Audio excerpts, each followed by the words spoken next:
Masterjet siguro division lang namin bukod tanging 168 per day ang meal allowance sa NLC or National Learning Camp na nangyari po ito July 1 to 19 sa mga paaralan ng DepEd. No, 168 lang daw per day yung meal allowance na natanggap ng mga nag-volunteer sa National Learning Camp.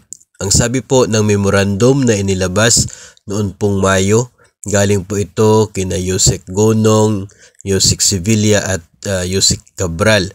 No, ito po yung guidelines sa utilization ng 2024 Program Support Funds, DepEd Regional Offices para po sa implementation ng NLC. At ang sabi po dito, no, sa letter B, the payment of meal expenses for DepEd or non-DepEd Learning Camp volunteers.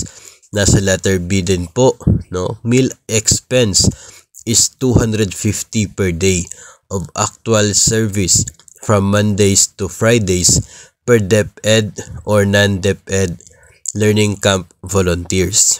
So dito po sa memorandum sinasabi na 250 per day. Kaya nga po ito din po yung halaga na natanggap at tatanggapin ng mga volunteers galing po sa napakaraming mga division offices and schools sa DepEd sa buong Pilipinas.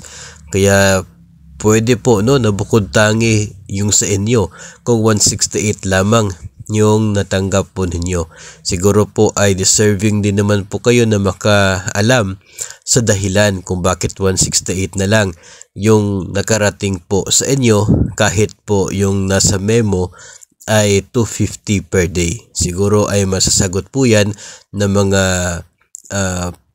personnel, no, dyan po sa inyo, yung mga proper offices, proper na mga personnel po sa division ninyo, bakit 168 na lang at hindi po 250. So i-refer po ninyo sa through your school head, pwede po sa division para mabigyan po ng linaw yung pag-iisip po, no, as to saan napunta yung other na portion from 250. Bakit 168 na lang ang nakarating sa mga teachers?